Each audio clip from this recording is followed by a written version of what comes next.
Hello, Benny. You alright, mate? Right. So first block. Have a look here for you. Okay. There's nothing. There's nothing in here. I don't think that's going to particularly jump out as kind of like as a shocker. Um, the only things I think in there that might jump out are the glute bridge walkouts. If you're not sure of those, or if you've never done them before, let me know. Any of these that you're not sure of, let me know straight away, and I'll get something knocked up for you straight away, and I'll show you basically what we're looking for. Um, Anything highlighted in the same color is to be supersetted, so to be paired up. Rest as long as you need in between pairs, and then when it comes to the AMRAP stuff, quality of movement all the time. Okay, don't either. Some people either go one extreme or the other. They either do such a lightweight and they end up banging out 40 reps, or they go so heavy they end up doing 3 or 4 crappy, ugly twisted reps. Okay, so again, making sure the quality of movement is there with those. Then when it comes to your conditioners, I've just done the 3 sessions at the moment, and then I want you to fill these out and show me kind of what ideas you've got in mind. So first one, 12-minute EMOM. Okay, so you're only going to be doing 4 rounds, 3 exercises every minute on the minute. So as soon as the quicker you get this done, as soon as you start the next round, as soon as you finish the round, sorry, the more rest you get. Generally, when we're doing EMOM work, we want to be looking no more than 40 seconds work. Absolutely no more than 40 seconds work. Usually about 50-50-ish. Gives the person enough time to kind of get on their feet and get themselves together before they go back for the next one. So first movement, I want it to be a barbell movement. Show me what you've got there. Second one, body weight movement, and a third one, a static movement. So kind of think plank, think wall sit, think hollow hold, side planks, think something like that. Okay, like an isometric hold of some description. So have a think about that, and then I want you to show me kind of what you've put in there, and then I'll have an idea, and then I want you to practically go through it. Okay, and kind of see where you're at. Okay, because it's kind of one of those where you almost want to let someone make their own mistakes with this kind of stuff. Say if you put something in there that I know you're not going to be able to transition from the barbell to the bodyweight stuff quick enough, or whatever it's going to be, it's a case of getting to the end of it and think, shit, I only by the time I dumped the barbell and moved, and got over to the next bit of kit or whatever it was, I only had 10 seconds. Again, you only learn through kind of doing it, really. Your second one is going to be a pyramid. 2 exercises. You can pick whatever you want. I generally would pick a movement that requires equipment, and one that is for body weight, particularly for at-home stuff.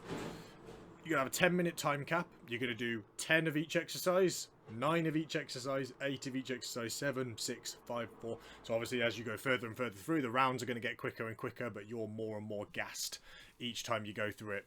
And the idea is in 10 minutes to get as close to zero as possible. In 10 minutes, unless you pick 2 very easy exercises, you'll struggle to get down there, because the first 2 rounds in particular chew into a lot of time, but it's a way of very artificially getting a shit ton of volume in there.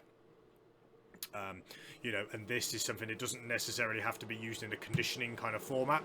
You could do it in a way of, for your gem pop people, just be like, right, you've got 10 minutes at the ends for things that people like doing, their lateral raises and their biceps and stuff like that. It's like, right, you've got 10 minutes. You got to try, you can only do sets of 8 on each, and you're going to do back to back, and you've got 10 minutes to get as many sets in as you possibly can. Stuff like that. Again, it's just a way of artificially creating that volume and artificially creating some intensity. Then your third one, you've got a 20-minute time cap or 10,000 steps if you go for a run, whichever comes first. And it's basically you're going to maintain at an intensity of about an RPE 7. So you should be able to hold a conversation the whole time as best you can. So that could be, if you go for a run, 20 minutes or 10,000 steps, whichever you get to first. If you could do something like skipping, If you're skipping, you've got 20 minutes to get as much work done as you can at that RPE 7. Just tick over. If someone's got a stationary bike, if they've got a rower, if they've got an assault bike, if they've got whatever, you know, whatever it is they like to do. If they got you know, punch bag, I just want hit pads, 20 minutes hit pads at an RPE 7. Again, all it does is it passes the autonomy back to the client. Okay, and that's kind of what we're looking for in this one. So have a go at that. Have a think as well about how you could adapt that to your. Think about your area. Think about what you have, and get creative with it. Again, there's all the main sort of like movement kind of work. Again, there should be nothing in there that particularly jumps out. Then the only other thing I want you to do for me. So you've said overhead work is not comfortable, overhead mobility is not comfortable. Now, generally what I like to do with people on this, just because I think it's quite thorough and it's quite easy to digest, is for you to download GoWOD, do their 14-day trial, and all I want you to do is do the initial test at the start.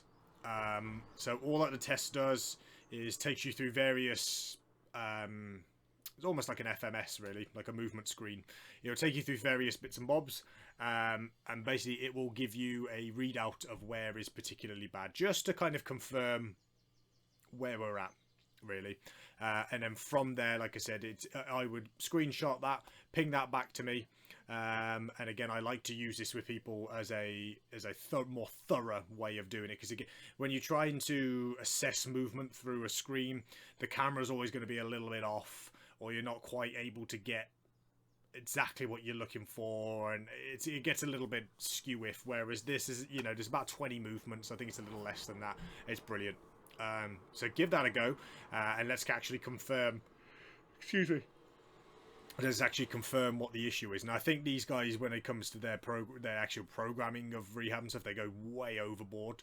And it's a lot of foam rolling, it's a lot of lacrosse balls, it's a lot of stuff like that, which gets to be a little bit overkill. But give it a go. Again, this is something that I use with my clients, something that you could use with yours. Again, it's a direct link, it's free, it's presented very, very nicely, and it's quite thorough for the actual diagnosis side of things. So give that a go, and then screenshot those and let me know what the results are on that one, mate. And then I can start building that rehab, prehab kind of stuff built in to before and after sessions. But have a go at those conditioners, see what you think. If you want my assistance on anything, let me know, and then I want you to do them, which is the hard part for most people. So have a look at it, mate. Any issues, let me know straight away.